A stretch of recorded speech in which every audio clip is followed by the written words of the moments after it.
Good morning, everyone. Sorry about the technical delays. Good morning.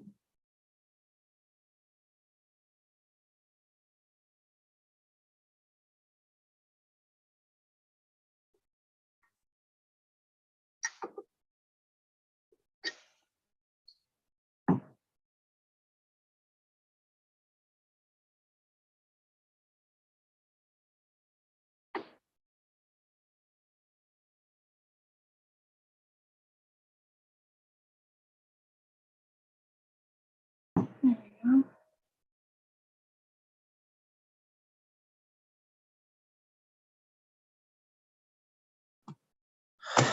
I apologize to everyone. It was just an authentic bonehead move on my part, and thank Erica for getting in touch with me. I sure is at 10:30.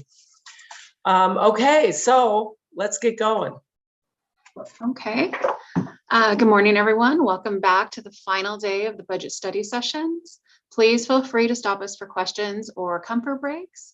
If there are no requests or questions from the get-go, we'll jump right into the agenda today. I will share my screen. Can you see that? Yes. Okay. So today, our agenda, we will start with our follow-up items from the May 3rd session. Then we'll jump into public safety budgets and the CIP for the fire stations, and then finally items to consider. Our key budget dates ahead is our public hearing notice on June 9th, and the proposed budget will come to you on June 23rd. So this first item is one of those things that just keeps me up at night, and I just wanted to clarify for council. I know when you guys had asked previously what the city's percentage of the 1% rate was, there was some confusion between the response. I had said 3%, Luis had said 7%. The truth is both of us are correct. The city does generally get 7% of the 1%. However, we still have project areas in effect. And so where those project areas exist, there is a blended rate and we get a net of the 1%. So generally we say the average is about 3% of the 1%. Particularly in project area 2, where we're going to see the most growth, the rate is 5% of the net. So I gave a little example on the right corner where if the value of something in PA2 is $100 million, the 1% tax is $1 million. By the time you get to what's left for the city to get their 5% of, it's about $345,000. So the city would generally get about $17,000 of the $1 million. So I just wanted to make sure that was a little bit clear so that you have that information in your pockets. There are no questions. Yes, ma'am. Yeah, could you I love the detail, but could you simplify it? In project area 2, we get more than we would usually get. We actually don't. In project area 2, we get 5% of the general levy rate. That's our distribution of any time. If we got of the 1%, clearly I can't simplify it. Of the 1%, we would generally get 5% in project area 2.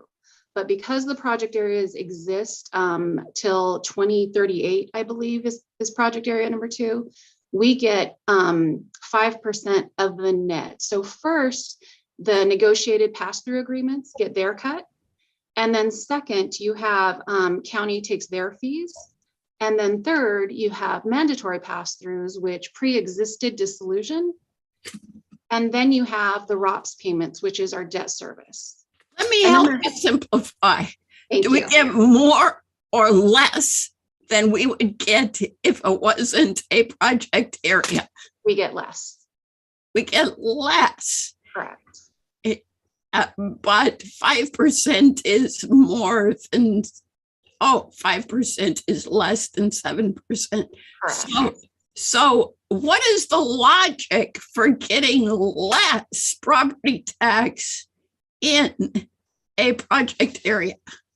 So within that project area, we had issued debt to cover capital improvement projects.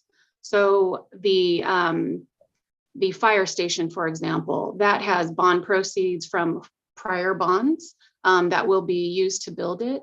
And those proceeds, the debt service is paid for first before us. So when the redevelopment agency was in effect, that was the reason why the city agreed to take less. So this is the product of special agreements we made to get things built. Correct.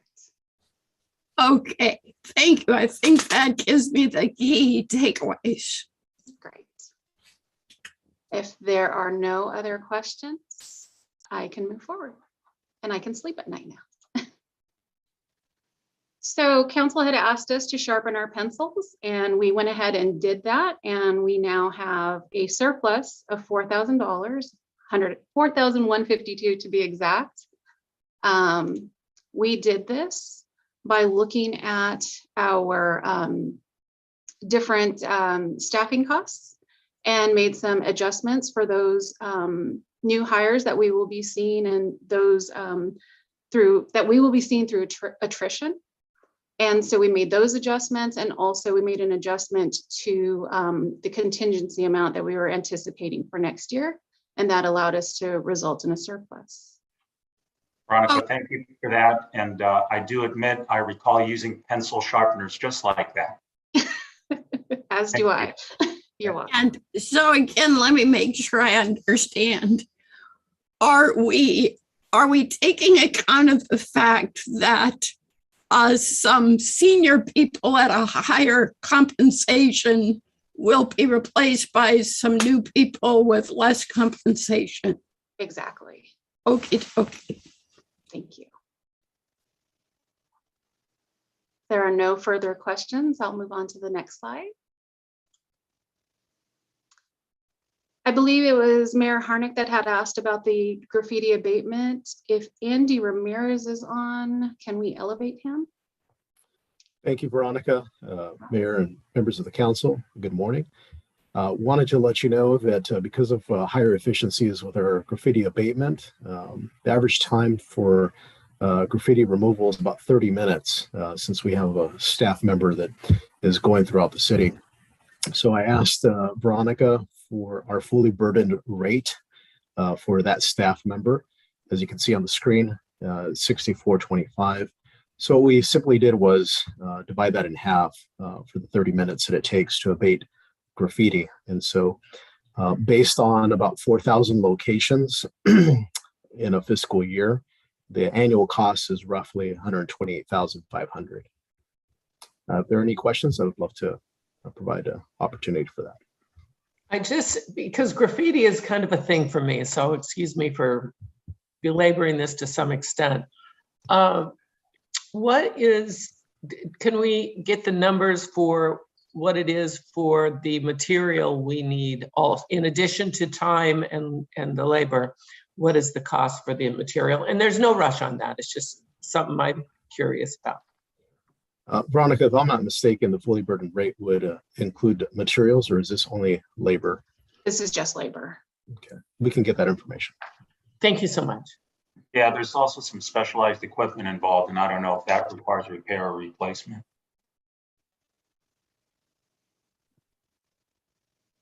We can gather that. Please know that this is not a priority, but it's just something I would like to know, but I know you have other things to do besides this, so thank you. If there are no other questions, we'll move on to the next slide. We would like to talk to you about the lobby improvements, so I will ask Randy to be elevated for this one. Good morning, everybody. Let's go to the next slide, please. So the city contracted a design build firm last year to do improvements to the lobby in the development services wing of City Hall. The more or less the footprint of that project is green, that is shown on this slide. All in all, this entire wing of City Hall is about a little over 18,000 square feet. We spent several months with the design builder gathering more information about the building, looking for hazardous materials. We did a survey of that. We scanned the inside of the building. and also checked on ADA compliance. During that time, we also undertook additional organizational changes to Development Services Department, as well as standing up a stronger Economic Development Department reporting to Todd. And in addition, the Public Works Department also has undergone some additional refinements in its organizational structure. In January, the team briefed the city manager on the preparations for the lobby remodel project, and the city manager requested the team to look at really the entire wing of City Hall, this entire 18,000 square feet, checking for, if we build the lobby just by itself, as the original intent was, are we hurting ourselves for any further remodeling efforts to help support the organization and operations of these reorganized departments? If you recall, the Plant Moran conducted a study for the Development Services Department, made some recommendations that resulted in the creation of the Permit Center, and those recommendations certainly included making additional improvements to organizational structure, greater reliance on technology, and frankly, if there are physical impediments to efficient operations, let's deal with those impediments, such as walking from one end of the wing to another end of the wing to support a customer who's at a window. So the city manager directed staff to look at this entire wing, thinking for the future, as well as the current needs. And so these various colors all represent the entire footprint of this wing of City Hall. In the blue area, we have Martin Alvarez and some of his staff, as well as in the magenta area and the southwest quadrant of the building footprint. We have planners, we have building inspectors, zoning inspectors. The red area is Public Works. The orange area is presently a storage room for public records. The gray area is where Amy Lawrence and her team in special programs sit. The white represents corridors and the Public Works conference room. And lastly, the yellow represents the current Emergency Operations Center for the city. So we looked at this entire area, and we also considered how would you affect any further improvements beyond the green area.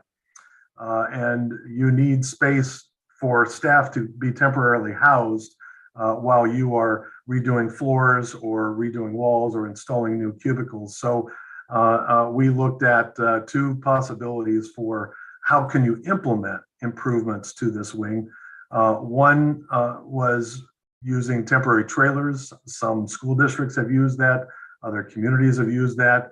They're very expensive to utilize, even on a temporary basis. We also looked at, could we use, say, the orange area in this wing as temporary housing for staff as their areas are being improved. So that's some of the thinking that went into this analysis, a further analysis for the city manager.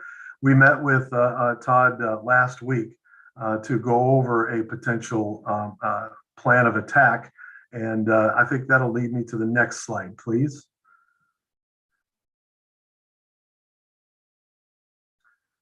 So we're recommending further facility improvements beyond the original scope, the original green area, to further increase security to this wing. As I said earlier, to improve customer service, to continue with the recommendations for Plant Moran, and to streamline our operations. We have an aging facility, and we need to modernize some aspects.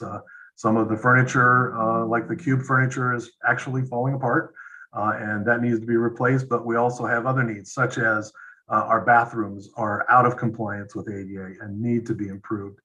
We've had to do since I've been here, some major fixes to the restrooms in this wing.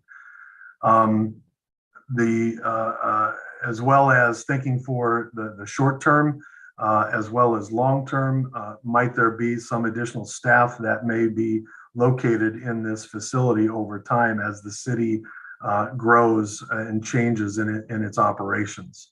Let's go to the next slide, please. We looked at each area of this wing of City Hall. That's the 18,000 plus square feet.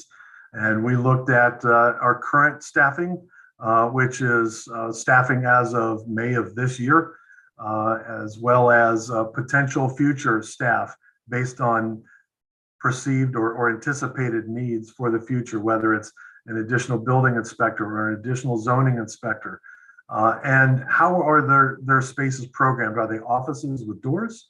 Are they cubicles of various height? They could be full height cubicles. They could be 6 foot tall cubicles. Or are they shared spaces, such as what we presently have for the building inspectors, where they share a space? They're out in the field most of the time, so a cubicle is not really needed. An office is not needed, but they share the same space. And on the right-hand side of this screen are the potential additional types of staff that could be added over time. The horizon for potential additions of staff was up to 10 years. Next slide, please. So these numbers are keyed to the map. So green is the original scope. And we hired the design builder with a budget of $1 million as a part of the initial design effort that they've been undergoing. We determined again that we're out of compliance with ADA in the bathrooms, and that increase is really to accommodate the restrooms. The orange, again, is this large storage space that's just used for storage. This could be our swing space for how we deal with the rest of the building improvements. Over time, we can use this to temporarily house staff while their offices or cubicle areas are being remodeled. The next highest priority would be recommended is development services area. This would be management and moving the planners up in this area. The building inspectors actually have been moved out of this area, as well as management of the permit center would be housed in the blue area. Following up to the blue area would be the economic development, housing, and building and code inspectors in the magenta color, followed by public works and a reconfiguration of the current EOC, where at the end of this process, the orange would be the new location for the EOC, but it would function as a multi-purpose room. Where training could be conducted, where large meetings could be conducted, much similar to the administrative conference room, but larger still. And then at the end of it, reconfiguring the EOC, currently the EOC area, to support the emergency operations, as well as staff on a daily basis with some showers. If we're in an emergency situation, staff may need to be present for long durations. So that's why we're saying a shower. And then when it's not being used for emergencies, to promote fitness and wellness for staff, have some kind of a small gym area for some workouts. And of course, people need to shower after their workouts. So from a phasing standpoint, staff is recommending this scenario, tackle the green, the orange, the blue in one effort, follow up with another effort by the magenta, and then the last piece to the puzzle would be the yellow and the red, with these budget numbers as portrayed on the screen. We do have flexibility since we are in a design build contract.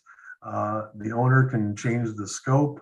No construction drawings have been produced.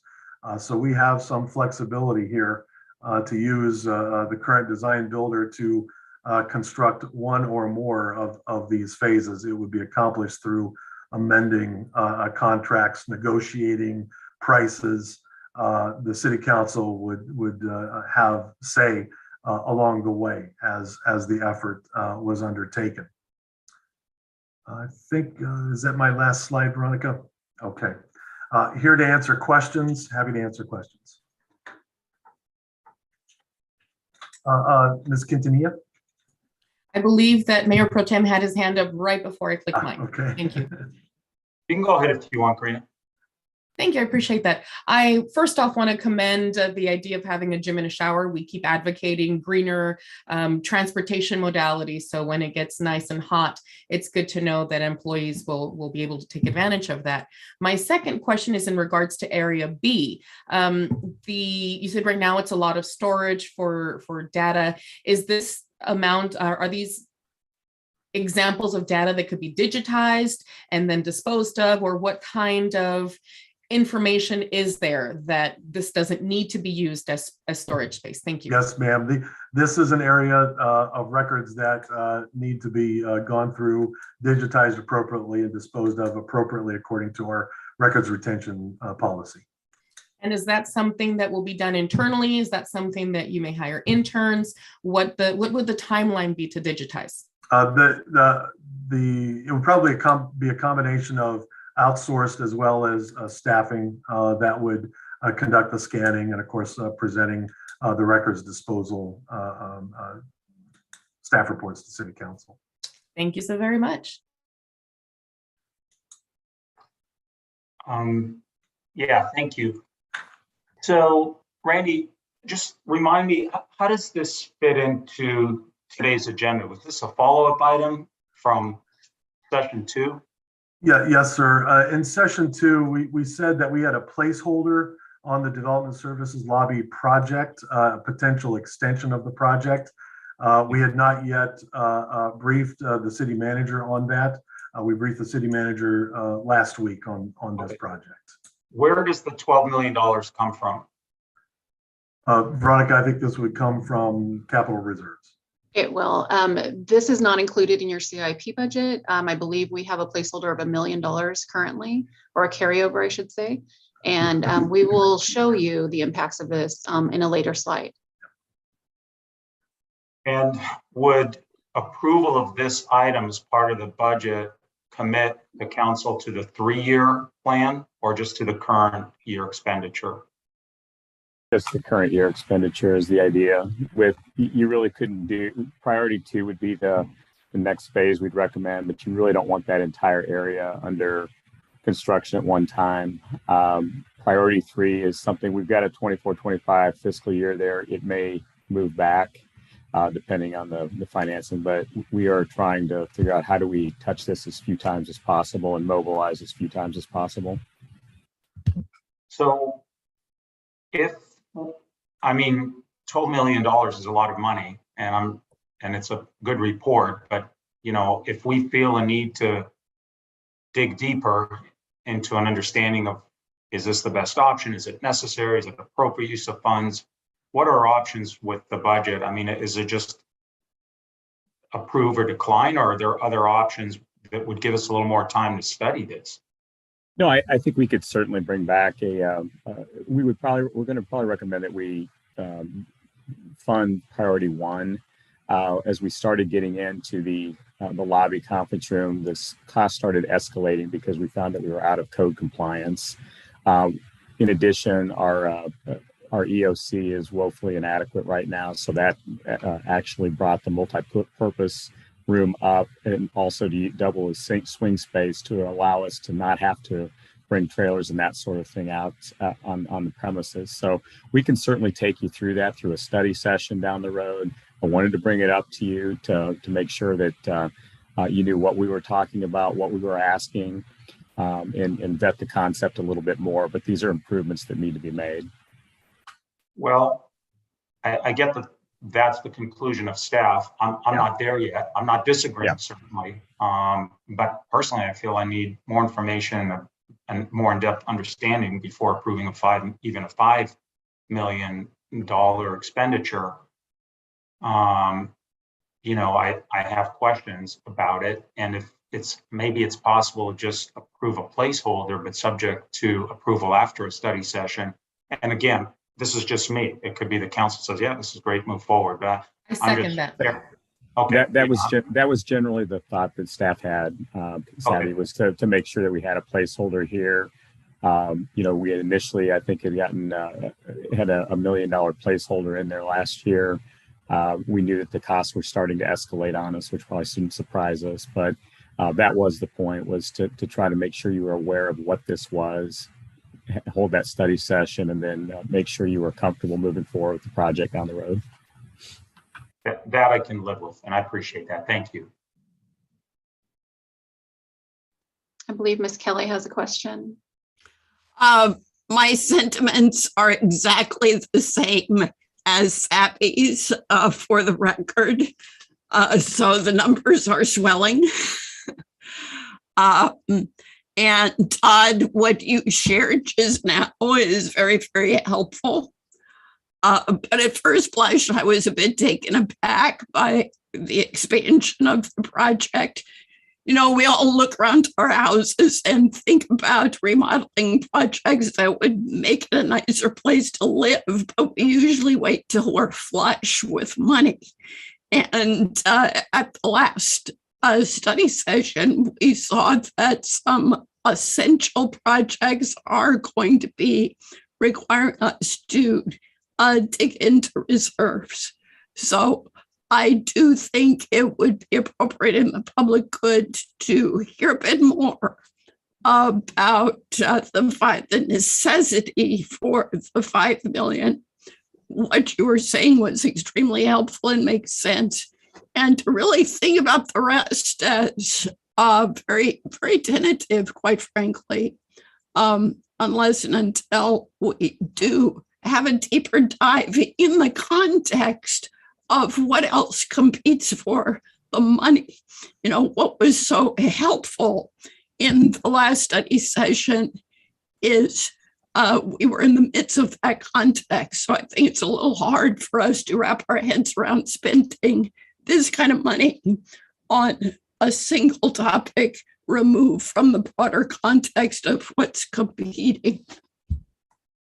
Yeah, and I think to just reiterate Savvy's point, what I had asked Randy is that, I don't want to put the council in a position where we're constantly coming back, stringing little projects together, and we end up paying 15 million, we pay 11. What makes logical sense here, and then we can turn this into much more of a proposal that we can take you through a study session, manage it. There's a possibility, if and I'll just give you some examples. There's a possibility that if we decide we want to do some other projects, we trade off area C and then say, we'll live with getting A and B ready to go, and we'll move C and D into one project, or even move them back a year. That's okay. I just didn't feel the budget reflected the current economic conditions that we were in, and I did not want to get in a situation where we were understating costs. So you knew and I wanted you to know exactly what we needed to do, especially with areas A and B. And so that sort of put together more of a conceptual plan down the road as we need to put a reno plan in place. But this can always be put out over a 4 or 5 year period if we needed to. I just wanted to be sure we were talking real numbers with you. I have a couple comments I'd like to make on that, because I appreciate seeing this. I also appreciate what Kathleen said when we need it in the broader context to understand it better. I also heard Randy talking about hazardous waste, an EOC that is woefully out of date. With anything we've learned in the last couple of years is how important it is that we're ready for emergencies, because emergencies come unannounced. So I really think this is something we need to look at. We need to view it in the broader context without a doubt. But when we're trying to be great public servants and to serve our public in every way we can, and we don't have the tools to do it, we need to look at that and look at it carefully. We need to make sure the staff has the tools they need to do their job well. So I think we need to look at this, the ongoing archiving and digitizing of our records is something, it's ongoing. We're going to continue doing that no matter what. But let's look at making sure that we are ADA compliant, that our bathrooms are what they should be, that our EOC is what it should be. And again, I know this deserves a study session and needs to be looked at in the whole picture, but this is something that's very important so that we can function well. This is all old. I mean, this is old. This was before technology. Don't forget, we have a pneumatic tube, thinking we were ahead of the days when we put that in. So it is something we need to look at and look at carefully.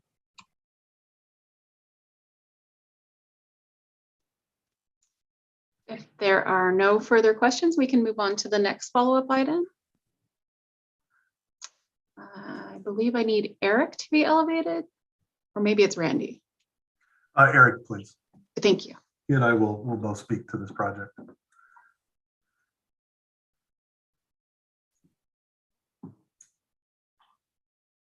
Do we have it? Hello, good morning, everyone. So this is for the Loop End Plaza improvement. This is an update for you. At the next slide. This was recently approved at the City Council to move forward with this project, and Economic Development and Public Works are now teaming up to understand the next steps in this process, which includes going through some preliminary designs and final construction drawings. Right now, we wanted to bring this to your attention because we don't have funds to actually do this project. So we wanted to show that right now the estimate based on cost is around $4 to $5 million for the project. And so we wanted to bring this to your attention now as we start to move forward through this process. Mrs. Kelly? So the action taken by the council explicitly referred to a two-step process in which the intersection would not be tackled in the present. That's correct. So right there where you see, I think it's the raised intersection that includes the median part, that would be removed from this scope.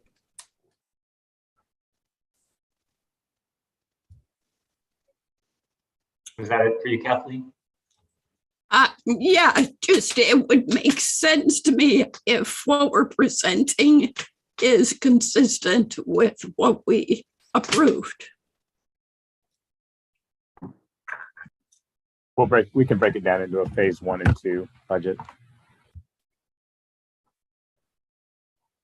Okay, and again, similar questions. This isn't necessarily being presented for approval at this point, right? It's just kind of a heads up that we're going to be asked whether or not to approve this at some time in the future. That's correct. Okay, and at that point, we can reconsider whether it makes sense to include the raised intersection with phase 1 or to defer to phase 2 or not do it at all. I mean, it'll be up for discussion. Correct. And finally, I want to note that when we approved the consultant for the design, it was surprisingly expensive. And I said, this is scary because if this is what we're paying for a consultant, who knows what we're going to be paying for the improvements. And unfortunately, that fear is becoming a reality. So when we do have that in-depth analysis, I will certainly want to understand or have a better understanding why something that we did on a dime that worked by adding tables, blocking it off, now it's turned into a $3 to $5 million project. I mean, this is becoming a recurrent theme, and it's making me very uneasy. And it could be that that's just the way it is, but we just spent, we thought 9 million, and it went 12 million on the parking lot. Now we're being asked about $5 million for update to a portion of City Hall, and now improving a street is a $5 million project. So I just feel like we have to kind of do a reality check and for me, get a better understanding what's going on here. Or do we have options, or are we being, I don't know. I'm glad that you're not asking for approval at this moment. I'll leave it at that. Well, I think the other part of that conversation, Sabby, is I'm getting a lot of criticism from the council as well with all the change orders and these projects that are coming out. So I'm all over staff right now to improve the cost forecasting of these projects. So you are talking about realistic numbers through the budget process. And so there's another way of looking at that. The council hasn't been, we could have easily basically said, look, you're going to get $1 million, do what you can with Lupine, but that's not the direction that we gave the council or the staff. I just want to be sure that when we're talking about these projects, we are really understanding what we're looking at and not change ordering you to death down the road. To me, that's more important. Todd, I totally 100% appreciate that. And I'm not criticizing staff. I appreciate staff giving us realistic numbers so that we can make knowledgeable, educated decisions. It's just that the occasional developer looks at me and saying we're changing a streetscape. We're spending what major buildings cost that have electrical and plumbing and HVAC and walls and roofs and and parking lots and so forth. And it's just hard for me looking at this. And this is my initial take to get my head around it. Like, how can changing a street, a street improvement cost $3 to $5 million? And there probably is, knowing staff, a very good answer, but it's an initial shock factor here. That's all. But to your point, absolutely 100% appreciated. Thank you for that. Absolutely, completely understand.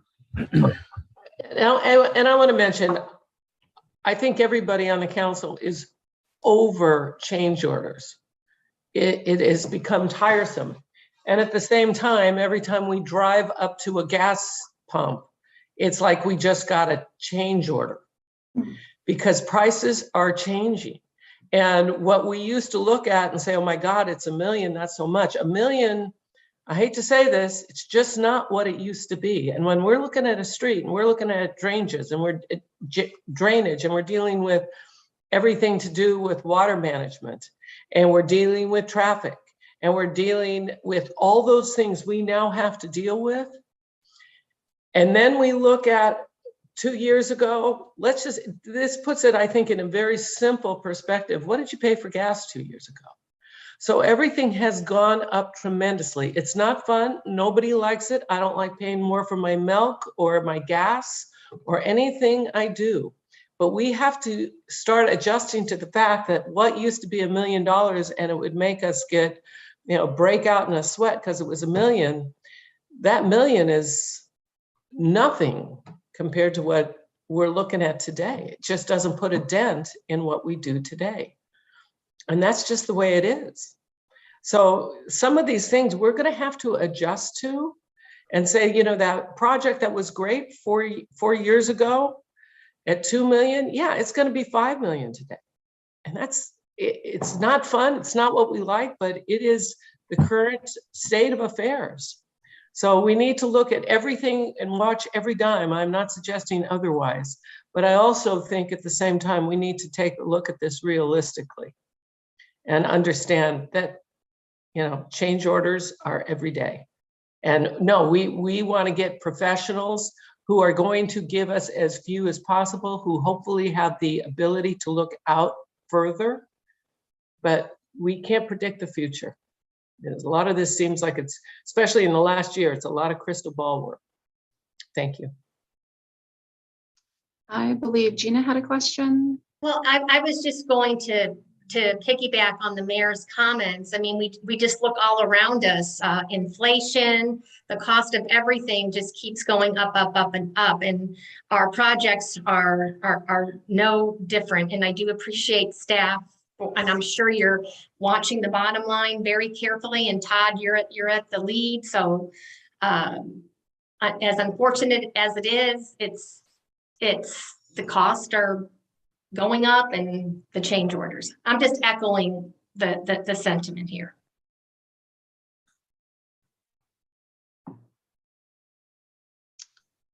Okay, if there are no other questions on this slide, I can move forward. This is the bigger picture, just to continue to provide the information to council so that they can see what these requests in the future potentially could have. So I wanted to go back to this sheet and update it for you so that you can see. We are talking about a total of 58 million competing for various sources of funding, but primarily general fund reserve would be the plan on many of these. That is, if council approves the projects in their full scope, that's how we've listed them here for you. But the projects themselves would come back, as Todd mentioned, for your consideration. When we look at the financial I'm sorry, Sabby, you had a question? Yeah, I had a question on that slide. So those are unfunded projects that are under consideration. Correct. Okay, and I think I will call this the reality slide. I mean, it's easy to talk about how important everything is. It's easy to talk about how costs have gone up. What's hard is to figure out how to pay for it and to do it responsibly. Right. So thank you for that slide. I appreciate it very much. You're welcome. So my next slide we'll call Reality 2.0. This is the financial forecast. This is the one we brought to you at the beginning, the first day. At the end, what we looked at was an estimated general fund balance of about $82 million after the projects we had initially slated. With these updates, we're now looking at 65 million at year 26-27. That is with the general fund being touched for the ones that do not have other funding sources. And at the risk of scaring the council, I just want to jump in again and state this is just a snapshot in time. So if we decided that we wanted to do less of the development services office space and we wanted to scale back Lupin and move up Discover Palm Desert, just as an example, we could do that. But it's about managing expectations and making sure that we're all sort of understanding where we are together. Yeah, but we do have the ability to move these numbers around and remove projects too. So, Sabby, you had a question? Yes. With regards to this reality check slide 2, can you remind me, didn't we adopt a general guideline for the general fund balance in relationship to, I believe it was revenue, with like 110% of annual revenue? Do you remember, or do you know, or can you get back to us with whether or not, I seem to recall we adopted a general guideline as to what the total general fund balance should be. So once upon a time, we had 100%. And I will need to look into that. I think when we adopted the reserve plan in 2018, we changed that. But let me look into it and just verify for you. Thank you so much. You're welcome.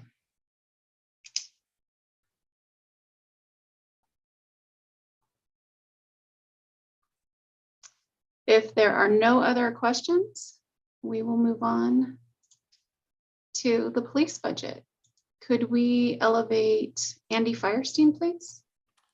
I'm here, and if we could actually elevate Lieutenant Willison, I would greatly appreciate it. And excuse me, just a moment. Did everybody get a chance to read the article in the Desert Sun this morning about the proposed increase on the sheriff's contract? Mayor, I did not. I did not. And I must tell you that had this, having a couple years ago, having the 7% increase in those sort of things, which I felt were hard to understand.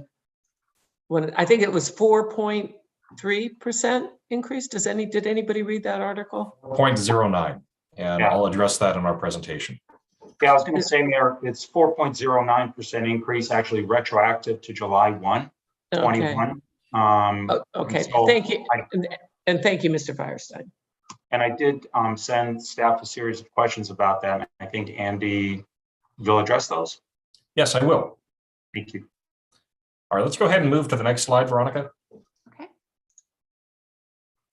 So as we begin this discussion, Council knows that we are underway with a study with the Matrix Consulting Group. This study is with the city of La Quinta and is evaluating the effect of a regional policing model. This study will eventually be presented to the Public Safety Commission and the City Council, and it may be an instrument that is used to negotiate contract changes with the Riverside County Sheriff's Department. Right now, though, that study is not complete, and I don't expect that it will be complete until August, September of this year. So for now, what we're presenting to City Council is essentially a placeholder budget. This is a budget that's based on our current contract, the current assumptions, with some percentage increases that I'll address here in a moment.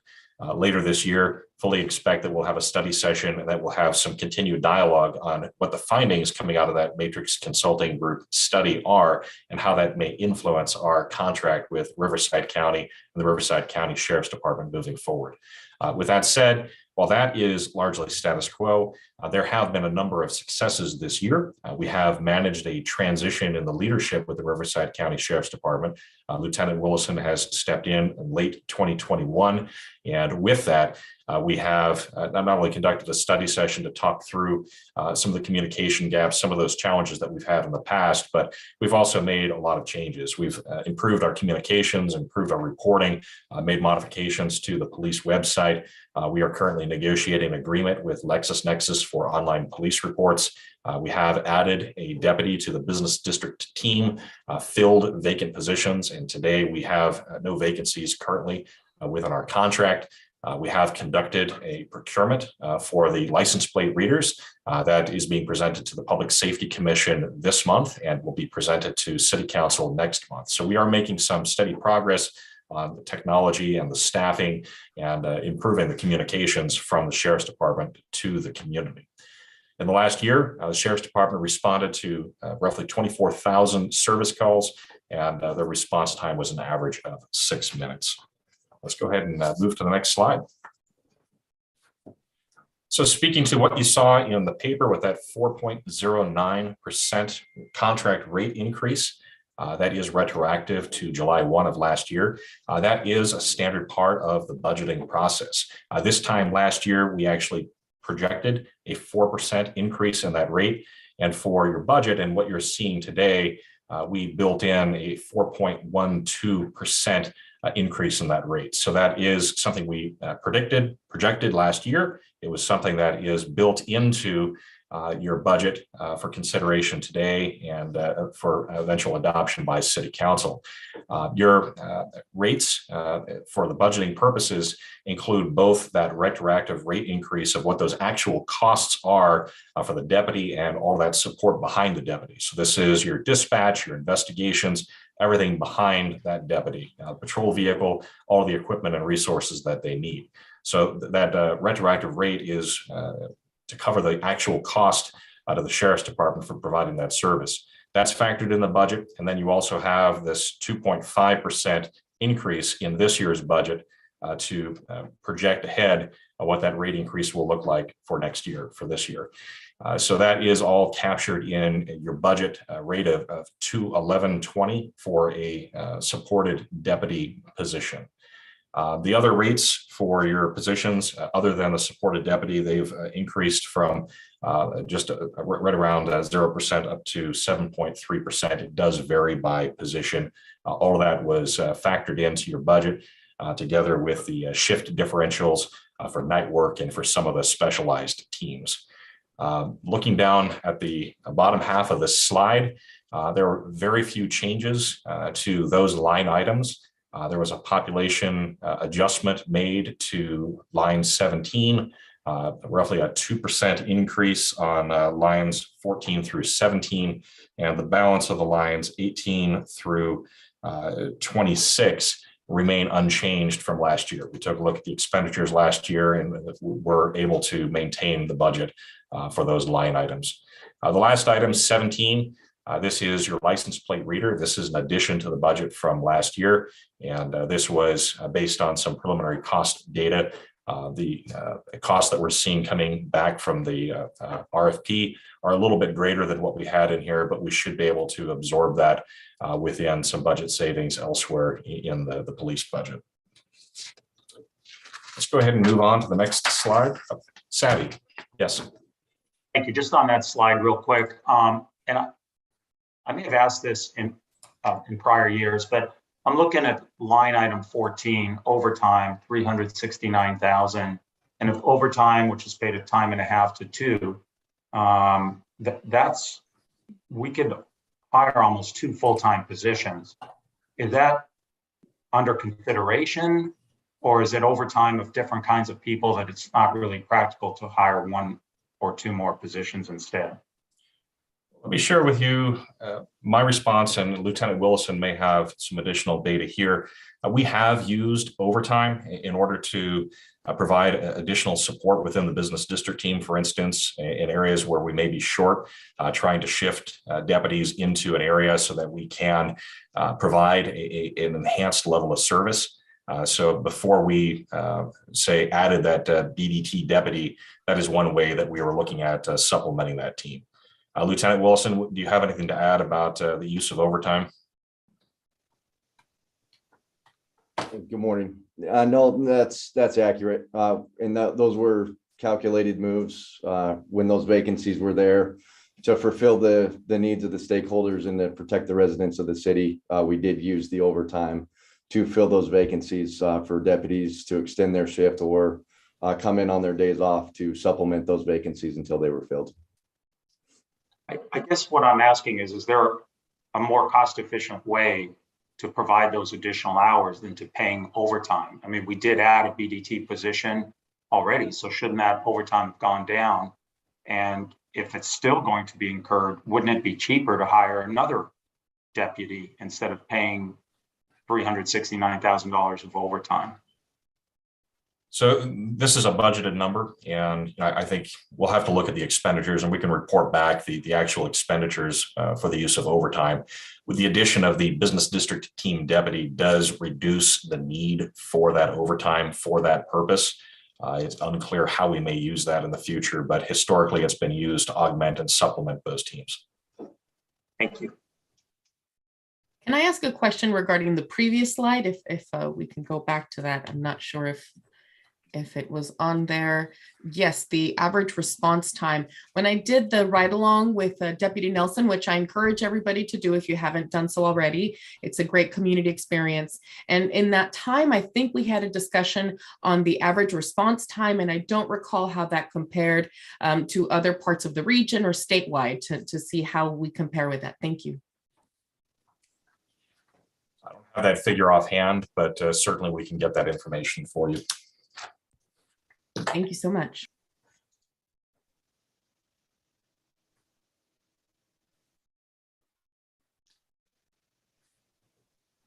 Let's go ahead and move to the next slide, Veronica. Okay. So this is a comparison of your budget to past years and the cost increases.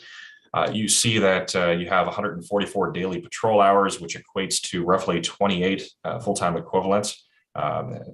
Deputies for patrol. That is the same as it was last year. And then for the dedicated positions, we have added that business district team deputy. There's no other staffing changes within the budget.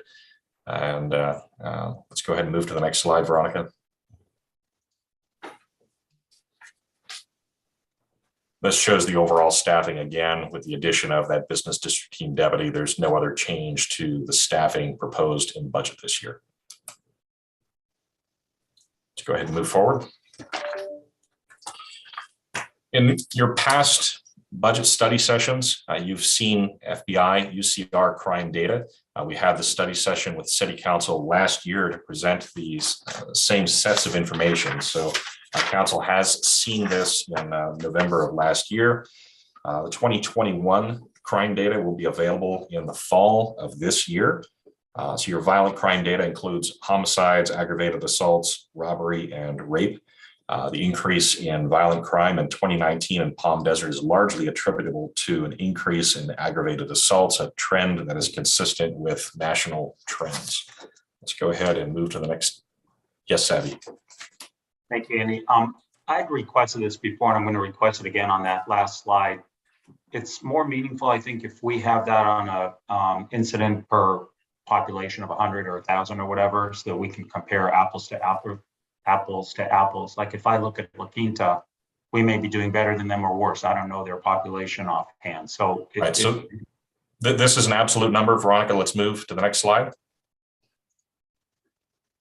There's one of these slides you had requested, Savvy. So this is on a per capita basis, comparing our violent crime rate across the valley. And we have another slide that looks at our rate compared to the state of California and nationally. And that's the next slide. Thank you. Thank you. So Palm Desert is a safe community in comparison to other cities in the valley and as well to the state of California and the country. Let's move ahead one slide, please. So property crime includes burglary, larceny, theft, motor vehicle theft, and shoplifting. Retail-oriented communities like Palm Desert and Coachella Valley have higher property crime rates. So these are the absolute numbers. And if we move to the next slide, we have that on a per capita basis as well. That, I believe, is the last slide for the police budget. Lieutenant Wilson and I are available to answer any additional questions the council may have. Happy?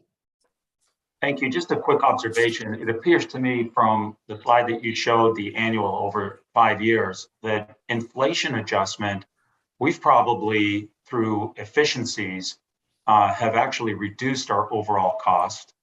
And then if you look at it, that one. So, I mean, we've been running around 22 million for 3 of the last 5 years.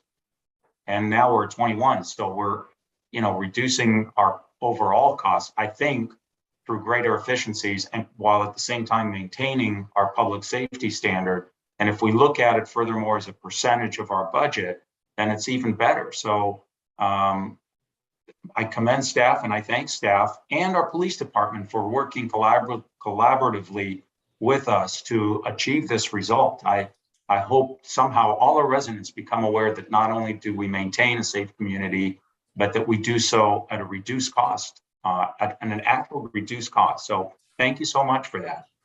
Good job. I have I'm sorry, Gina, go ahead.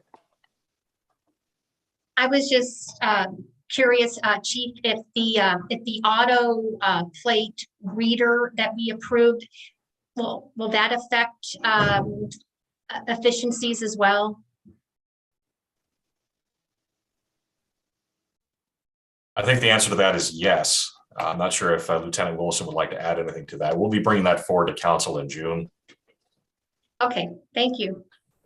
Immensely, yes. I have a quick thought, and whether it's valid or not, I'm sure someone will let me know.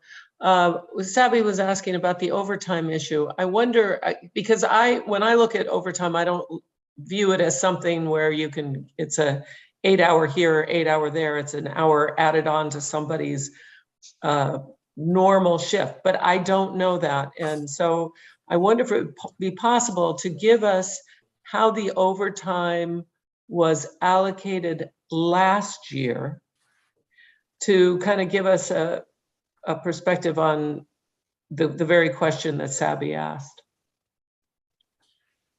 If I can elaborate on the mayor's question, I think that's an excellent question, but I would actually like to see the previous year because of the impact of the pandemic. So I think that kind of changed the way that the operation and overtime happened. So I would like to see a little bit more to get that breakdown. Thank you. We can certainly provide more information on actual expenditures under overtime. Candidly, we had vacancies within our budget, and a lot of those were specialized positions. Overtime was an instrument that was used to bring in deputies to fill that position to meet a service need in our city, and overtime was used as a tool to get there, as well to provide that supplemental and enhanced level of service we needed. So we can get the actual data and report that back to City Council on what that utilization looked like. Great, thank you.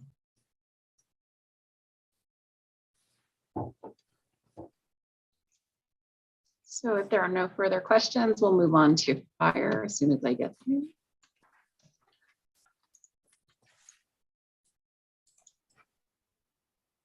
And Andy? All right, sounds good. And if we can, there should be a cadre of staff from CAL FIRE, possibly Chief Beverland, maybe others. Let's go ahead and elevate them.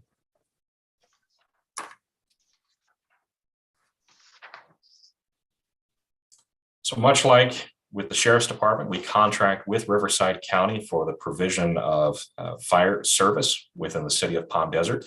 and Riverside County subsequently contracts with CAL FIRE to provide that.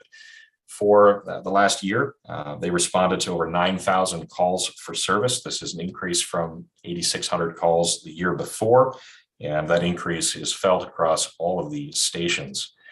Council has heard a study session presentation previously on the Matrix Consulting Group, both on the 4th fire station as well as on improvements needed to fire stations 33 and 71. That'll be a part of this presentation. There also have been some suggestions, some deferred maintenance needs identified. That has also been factored into the budget that is being presented to City Council today. So looking ahead, there are some key needs for us. Staff is currently engaged with Riverside County to develop a memorandum of understanding for the funding for that 4th fire station. Presently, the county has committed a developer contribution from the Arena project, and they've also committed to provide some operational support for that fire station. Like your earlier discussion today, there is a reality check on the overall cost for that 4th fire station. So we do have some information here to share with City Council on what to expect as we progress with that 4th fire station, and as well improvements to 33 and 71. Let's go ahead and move to the next slide.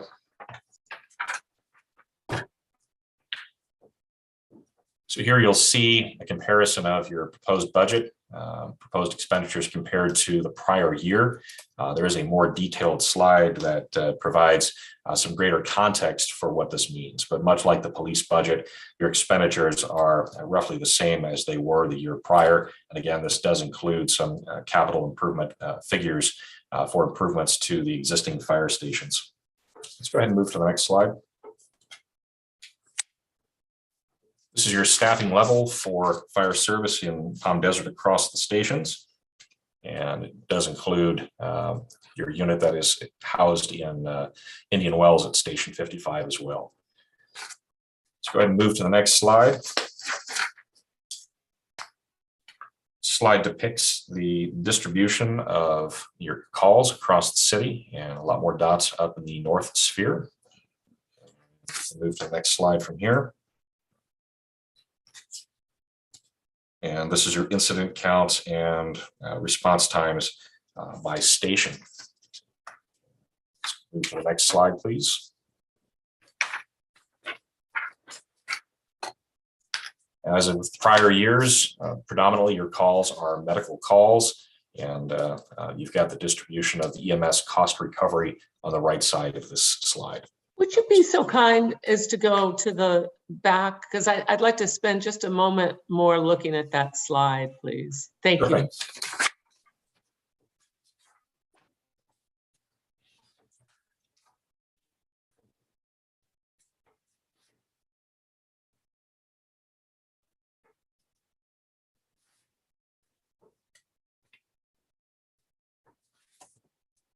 Would you confirm 71 is Portola Country Club, isn't it?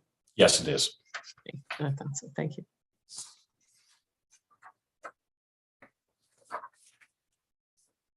Okay, thank you. So Veronica, let's skip ahead to the detailed budget slide.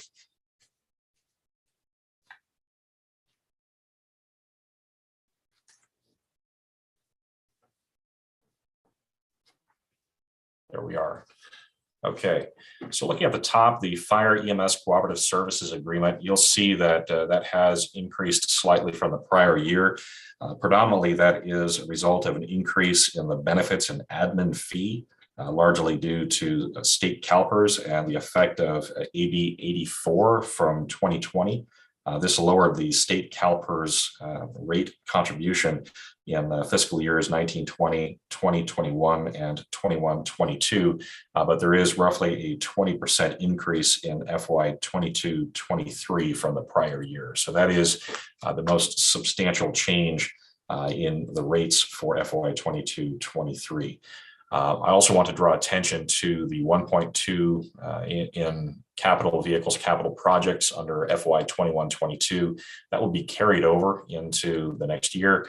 Then we have 530,000 programmed as well. That coupled with the repair and maintenance in the line item above that, that'll be used to address the deferred maintenance at our existing fire stations.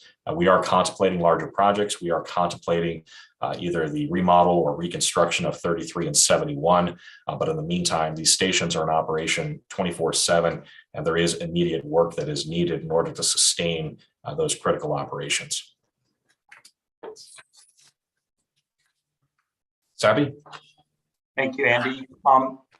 So remind me that the total expenditures jumped from 13.4 million to 17.7 million a year ago or whatever.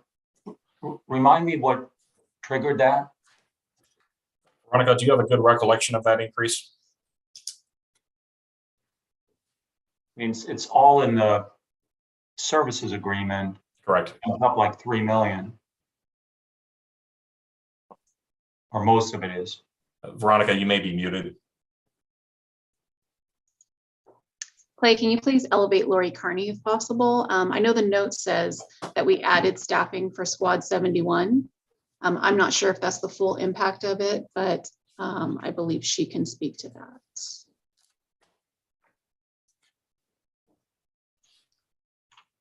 And if not, let me get back to you, Sabi, on that just to make Okay, sure. because what I'm looking at is that in a 2-year time frame, we've gone from about 12.7 to 16.6. I mean, that's 4 million. That's a 33% increase, and I just want to understand what that increase is composed of. So sure, if you can get back to us. And then the second question is, I see that the cost recovery started in 18-19, and then has remained about the same. Actually, went down a little bit. Is there a reason for that? Because I, with increased costs and increased calls, you'd think that maybe our recovery would have gone up. So that is something that we can look at in the upcoming year. I do believe that there is a policy that limits our ability to collect on that cost recovery. So that is something that we can take a look at to see just how that is working and whether there's any adjustments that need to be made to the cost recovery. Yeah, you understand, Amy, the inconsistency is that in an earlier slide, you showed incidents going up significantly and most of them medical. So you would think that our recovery would have gone up as well. Therefore, requiring less out of our general fund. And that's what I'm getting at on there. Thank you, Sabi. Thank you very much. I see Lori has her hand up. Excuse me, speaking to what Andy just said, I was going to follow, it's exactly what I was going to say, is that we do have a limit on the per ride reimbursement. So even as your costs are going up, you have a policy that you agreed to with Rancho Mirage and Indian Wells that sets your recovery at an amount that does not cover the charge. And one of the things that they were going to look at this year is revisiting that charge. Another factor, and I see that Chief Everland has his hand up as well, but another factor is Medicare and Medi-Cal. Those are reimbursed at a flat rate, regardless of what you charge, and a large proportion of the calls in the city of Palm Desert are Medicare and Medi-Cal calls.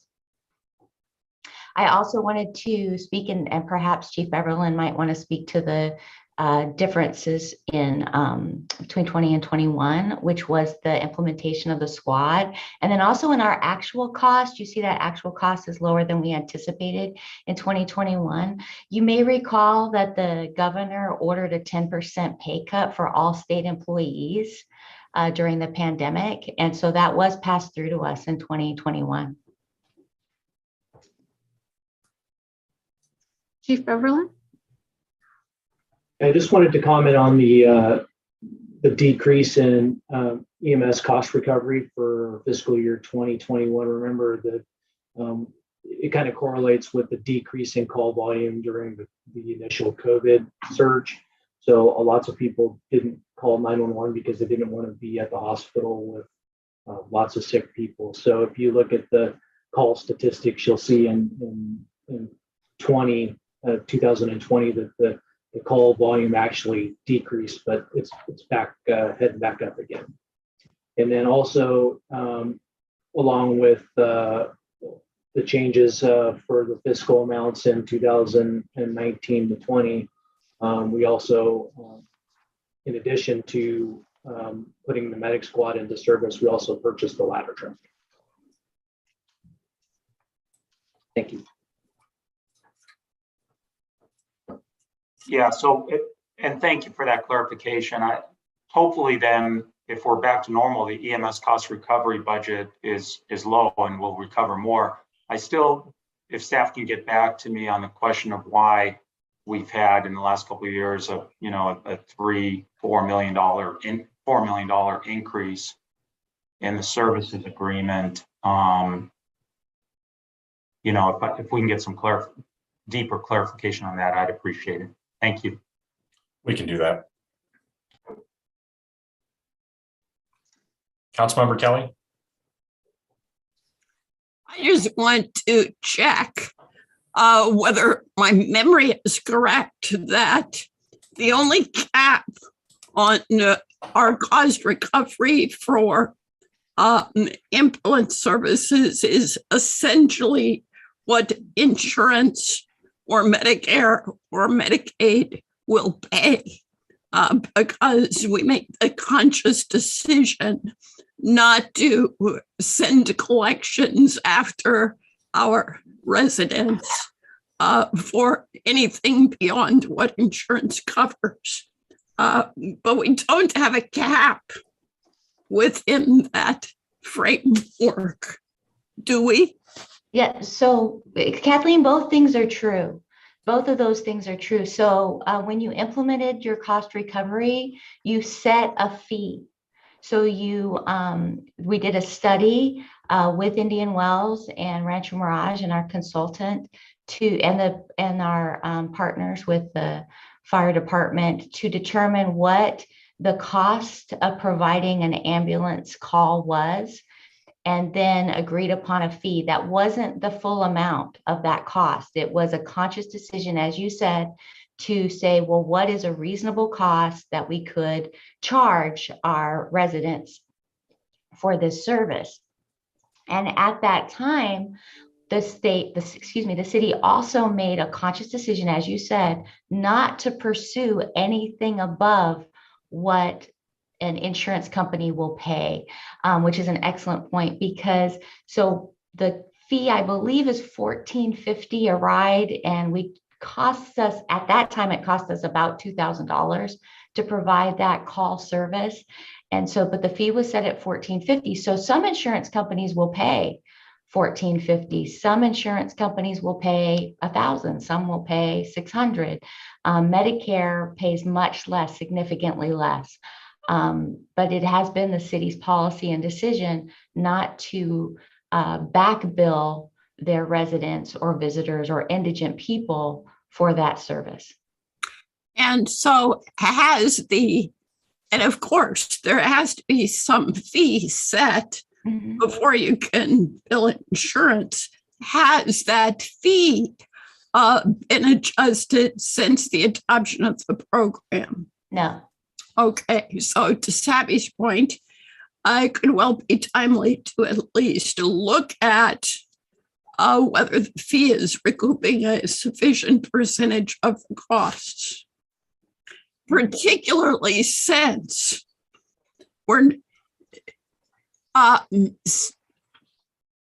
discounting that fee doesn't do anything for our residents. It just does something for Medicare, Medicaid, and the insurance companies, assuming we preserve the policy of not sending collections after our residents. So in that context, it would seem to warrant a fresh look. Just as a point, the Medicare is set by the federal government. Whatever your fee is, they still pay the same. But the insurance companies, you're right, they pay what you bill or some portion of that. So that is a goal for us for the upcoming year, and it is one of the major initiatives that we have listed for City Council. So I do expect that we're going to continue to discuss this and that we'll have further discussions with City Council in the future. I believe Karina has a question. I defer to Madam Mayor. I saw her nodding as Councilmember Kelly was speaking. So if you want to tag on to that, I appreciate it. That's okay. Okay, my question was in regards to the line that says miscellaneous fees, permits, fireworks, etc. So what kinds of permits were issued that have seen such a substantial decline? And I'm looking at the last few years specifically, knowing that there has been an increase in fireworks. I remember during the pandemic, every city was dealing with fireworks. Did that factor in, or was that such a low number that factored in previous to permits? Thank you.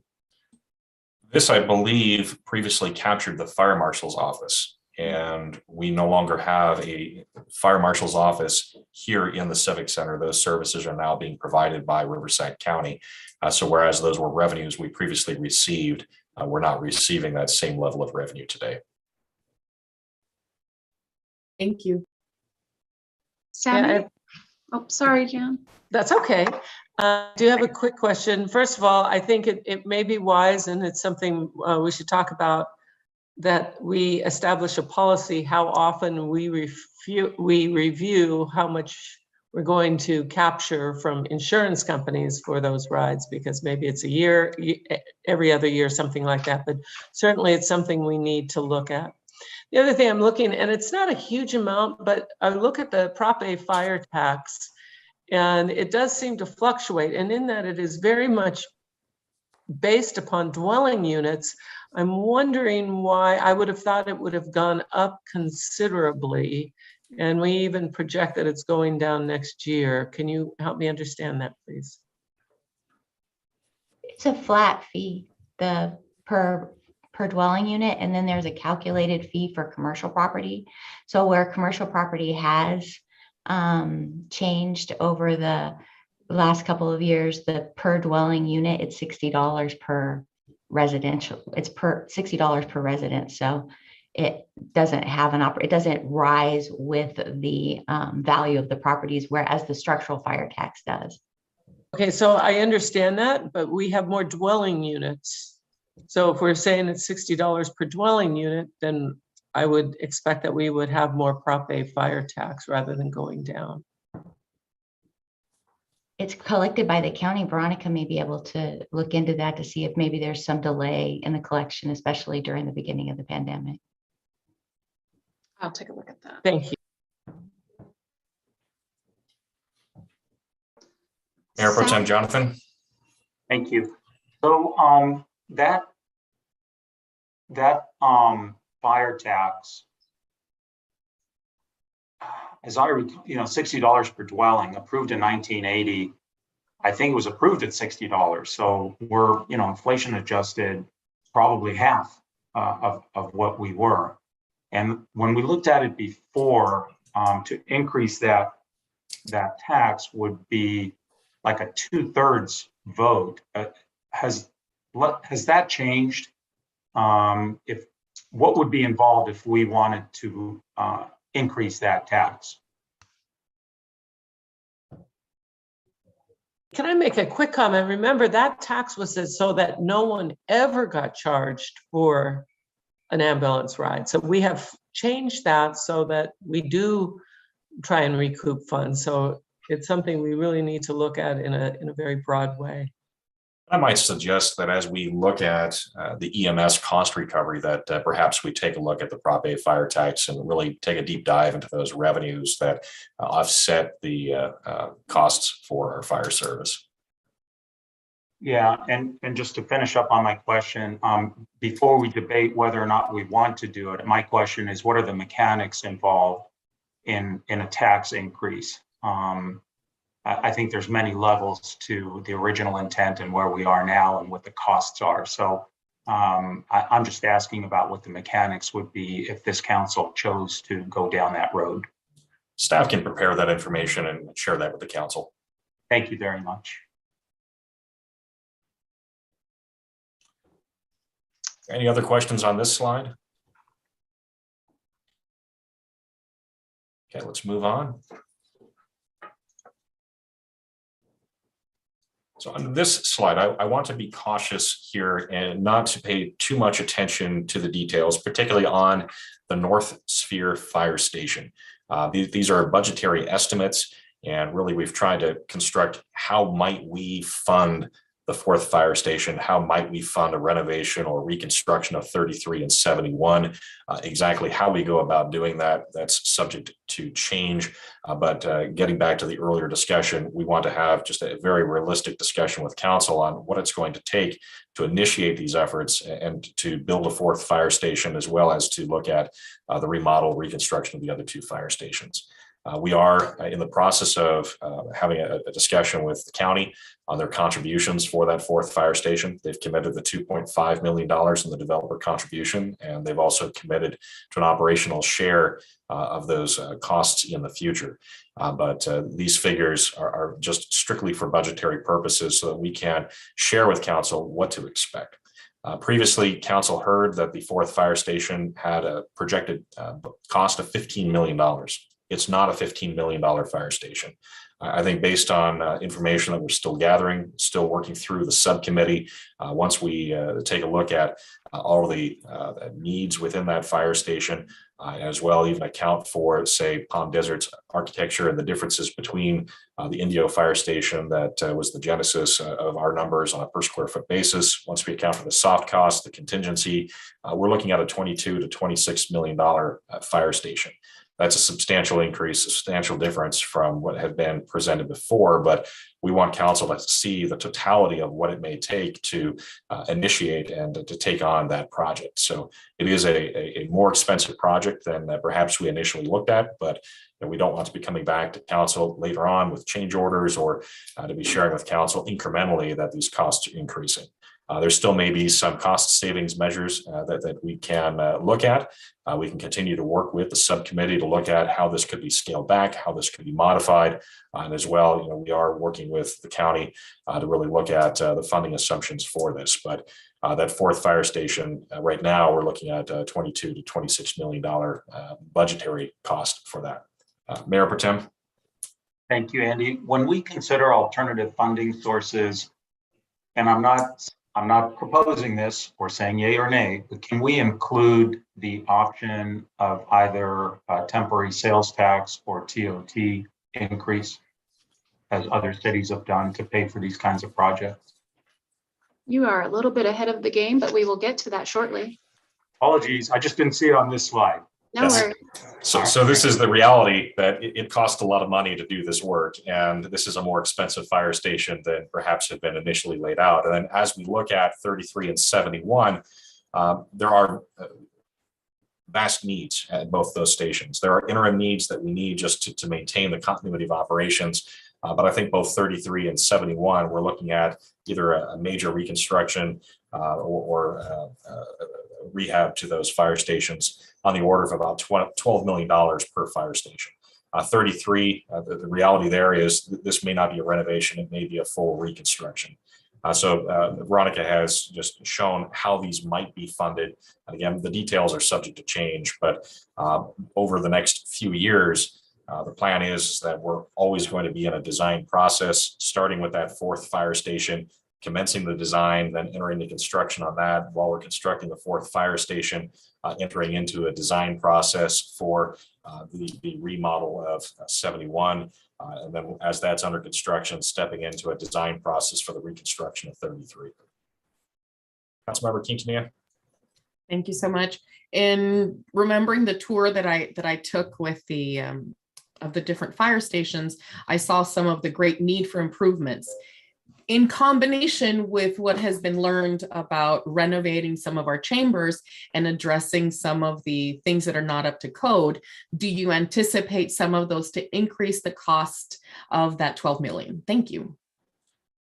So I think right now these are budgetary figures. There's not a design in place for any of this work. These are conceptual figures. It's understanding the level of work that's needed at a very conceptual level and trying to put together an estimate that includes your construction, your soft costs, and your contingencies. So these will be refined as we continue to take those next steps. But I think that this is a very broad brush, very just a high level look at what it's going to take on this work. And yes, if these are deferred several years down the road, inflation may be a factor, labor, material costs, that may be a factor, even in changes in code. If there are changes in code, that could be a factor as well.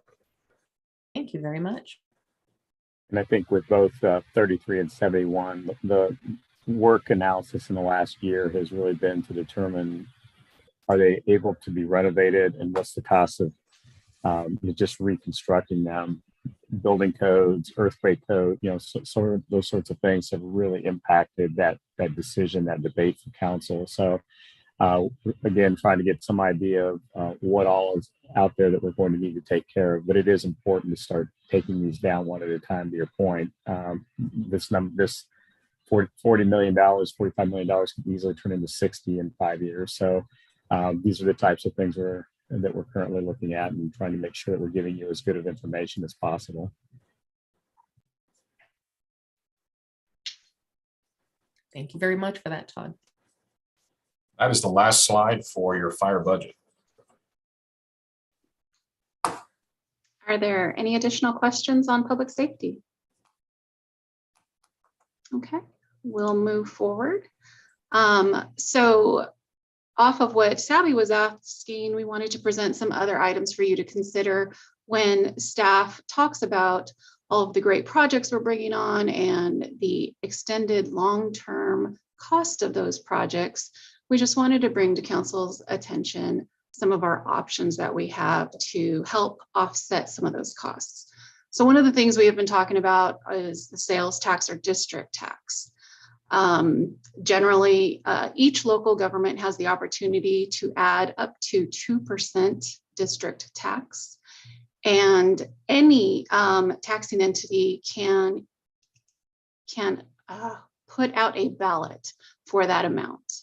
And so when the city is considering that potentially they may need a district tax, it would be prudent to consider it before another taxing entity comes into Palm Desert, if that's the desire of council. The other idea is to raise the TOT, and it would affect travelers predominantly. Veronica, yes, excuse my interruption. As you go through these, would you be so kind to say if these are a simple majority or they're 2/3, what makes these things happen? I will be honest with you, I would have to look that up. I did not go into that detail when I looked at them. I'm sorry. That's okay. Thank you. I will definitely get back to you though on that. We've also talked about doing a utility users tax that could be applied to various utilities. I believe it was electric, gas, and communication. We have that potential to produce a tax on residents. Creation of a CFD, a services CFD. That would be residents within a general area. It could be the entire city, but there is that opportunity to conduct that sort of CFD. Quick question. Yes, ma'am. Would that be residents or would it be property owners? It would be property owners, yes. Okay. Correct. The other idea we have is the issuance of debt when it comes to capital.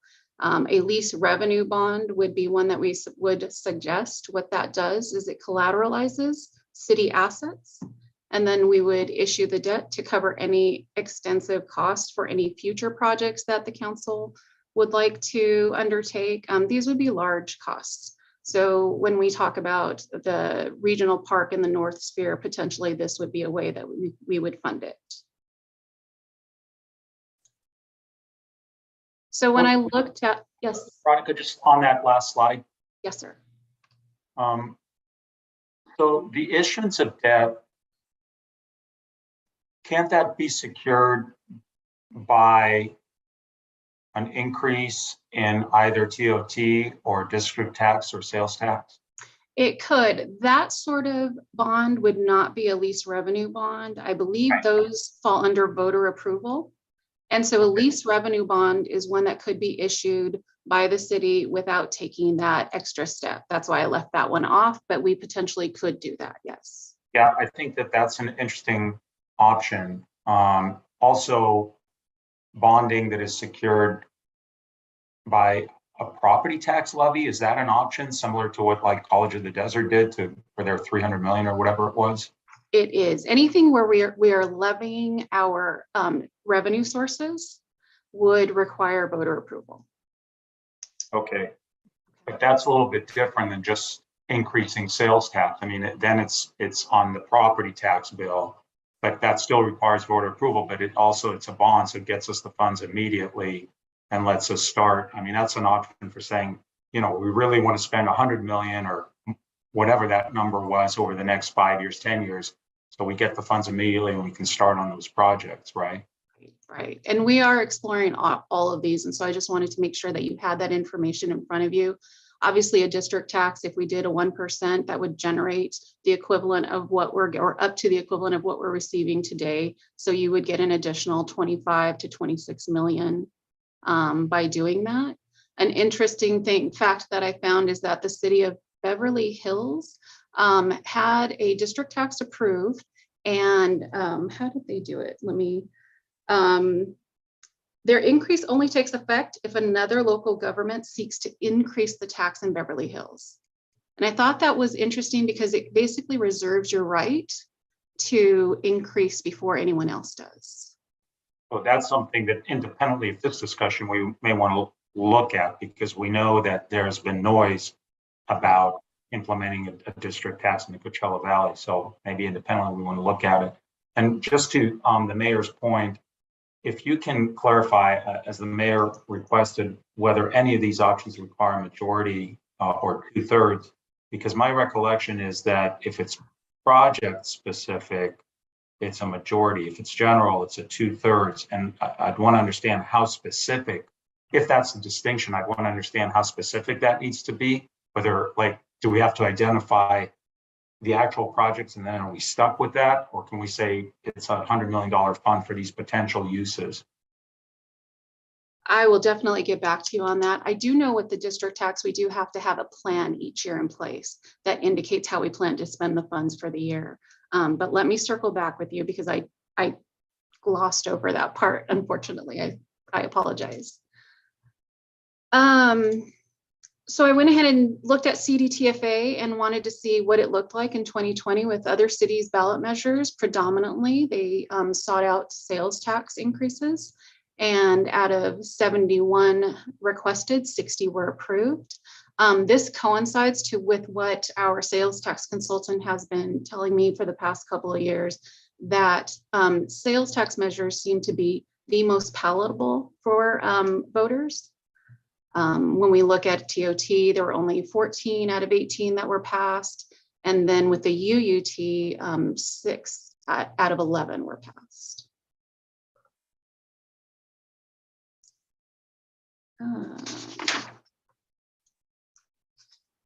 So that's the gist of what we wanted to bring to you for consideration when we're talking long-term costs.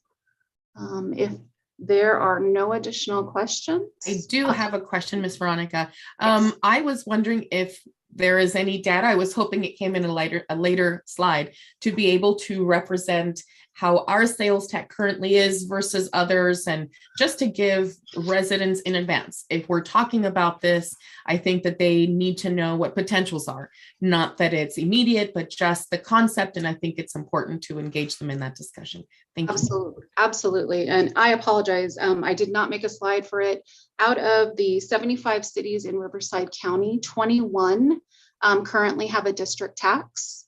In the Valley, I believe there were 5 cities that had a district tax. Palm Springs in the county of Riverside, Palm Springs has the highest. I believe theirs is 9.25% total, which gives them 1.5 over. And the rest of the cities have 1%. Thank you very much. You're welcome. Are there any other questions? Yes, Gina. Yes, that was easier. I just want to make sure any proposed tax increases will be at another study session discussion, because I would have a lot of comments, but for this intent and purpose, you're just informational and we're filing, correct? Correct. Absolutely. Okay. Veronica, when you said 1%, are you talking about on the 775? It would be in addition to, so we get 1% of the 775.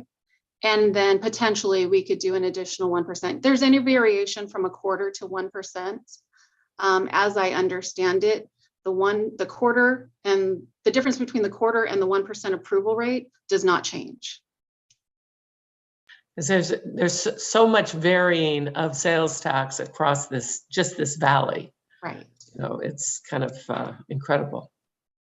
And we are the lowest, or we're in the group with the lowest amount.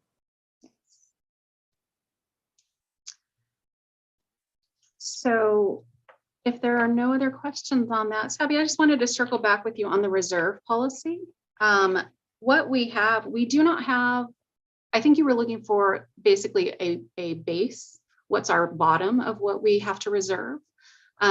It's broken down by the different types now. So we have, I believe it's 9 different types that we say we're going to reserve for.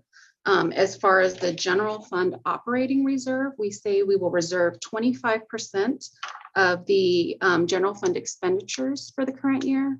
And then when we talk about emergencies, we say 20% of revenues. So there's not like a bottom, but there are definitely breakouts of each that we say we will reserve.